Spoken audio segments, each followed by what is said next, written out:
Everyone, today I'll be going over the Christmas update gift car, the Mazda MX-5 Miata.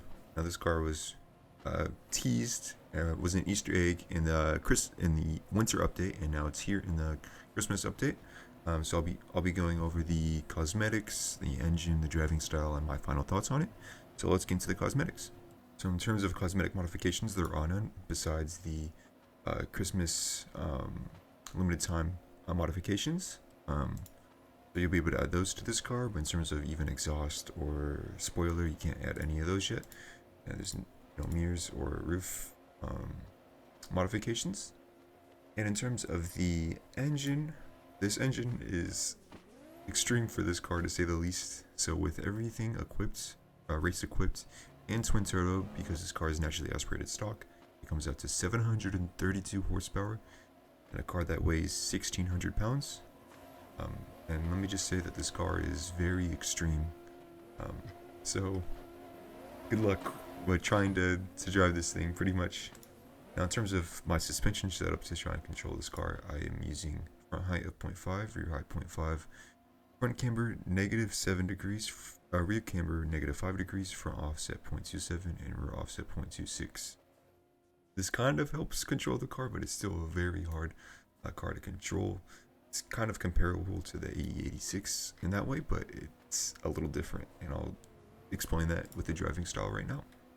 Now, for the driving style, this car is just extremely slidey. Like, all cars in this game are slidey, but this car is just super slidey. Like, when you're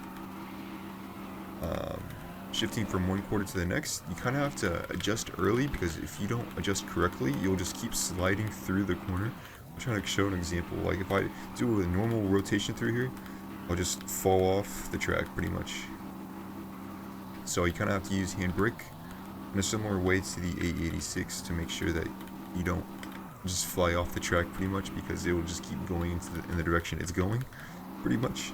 So yeah, this car is pretty much just extreme. It's similar to the A86 in that aspect, just a little different. So you kind of have to adjust for that, and I'm happy that there's another new driving style, pretty much. The AE86 was a new driving style, and this is similar to the AE86, but it is a little different from even that, so I'm happy about that.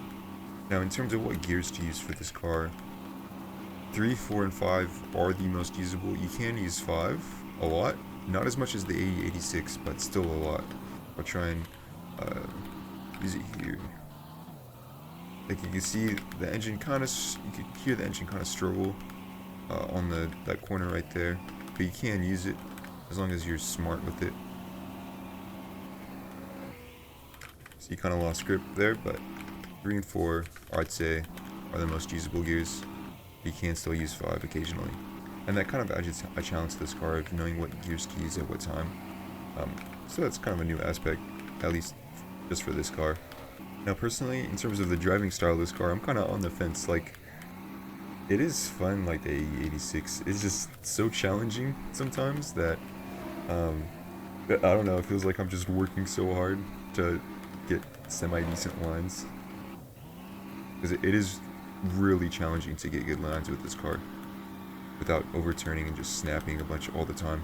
I'd say that you should probably just use this car maybe naturally aspirated, or just single turboed, or just use less power in general. But if you just want a challenge, pretty much use this car with the max amount of horsepower, the stock engine. Like I said with the A86, I can't imagine LS swapping this thing, because it would just be too crazy pretty much. Now, in terms of doing tricks in this car, it's like almost there. It's almost perfect. You could like almost reverse drift in this car. I'll try and show an example here. It goes through the corner just fine. As soon as it gets onto the straight, it kind of struggles, and it kind of does it, but it doesn't. It just doesn't look good. So you can like reverse corners, but then you'll just have to flip back around. And in terms of doing 360s, you can do that in this car pretty easily. As you can see, it's pretty easy in this car. So yeah, it's like almost there. It just, I'm a little sad it's like just a little off. Maybe if you LS off this car, which would make other aspects of this car even crazier, But if you did, you might be able to reverse drift, but with a stock engine max, you can't quite reverse drift fully. Now, in terms of my final thoughts for this car, I'd say I'm happy that we have this car. I mean, it's a Miata. Everyone loves a Miata pretty much. I can't think of anyone who doesn't like the Miata. And I saw when this car was released, and I hopped on, everyone was like, where's the Miata? Where's the Miata? Oh yeah, and a note about the car. In the car selection, it is showing as the AE86. So there's two. So this is the AE86. This is a Miata. So that's a good side note. But anyways, I'd say this car is, unique in a similar way to the 86. Maybe not as fun, but at the end of the day, it's a surprise car in the update. So it's good to have, even if it doesn't have any modifications. So yeah, in terms of ranking it between all the other cars in the winter update, I'd say this is probably my fourth favorite, between the a little bit worse than the E30 and not as bad as the R32.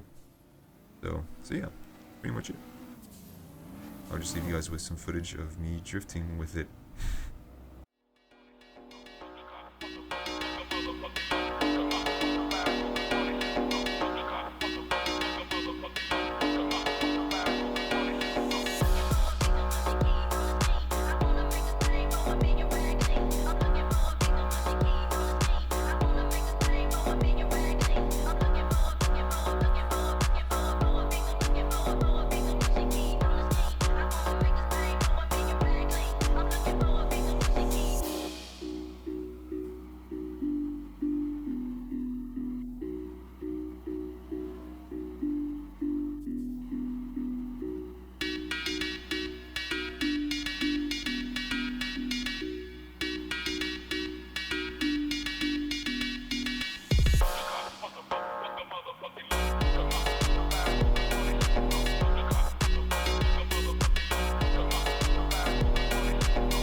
Ai, esse é o DJ Dog, o cachorrão das putas. DJ Dog, solta a putaria, porra.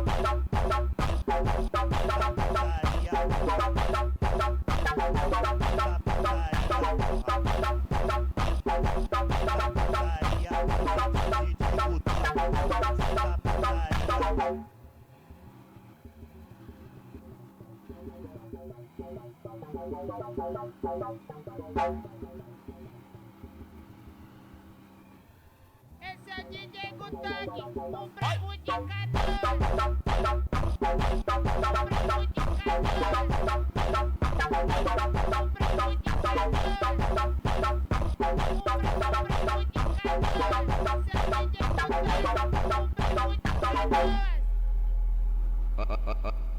Ai, esse é o DJ Dog, o cachorrão das putas. DJ Dog, solta a putaria, porra.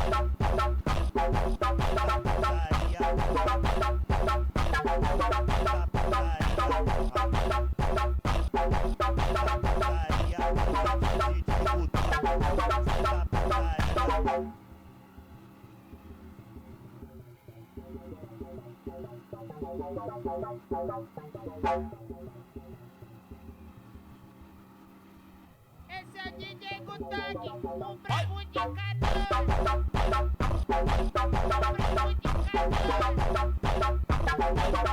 brabo de canhão.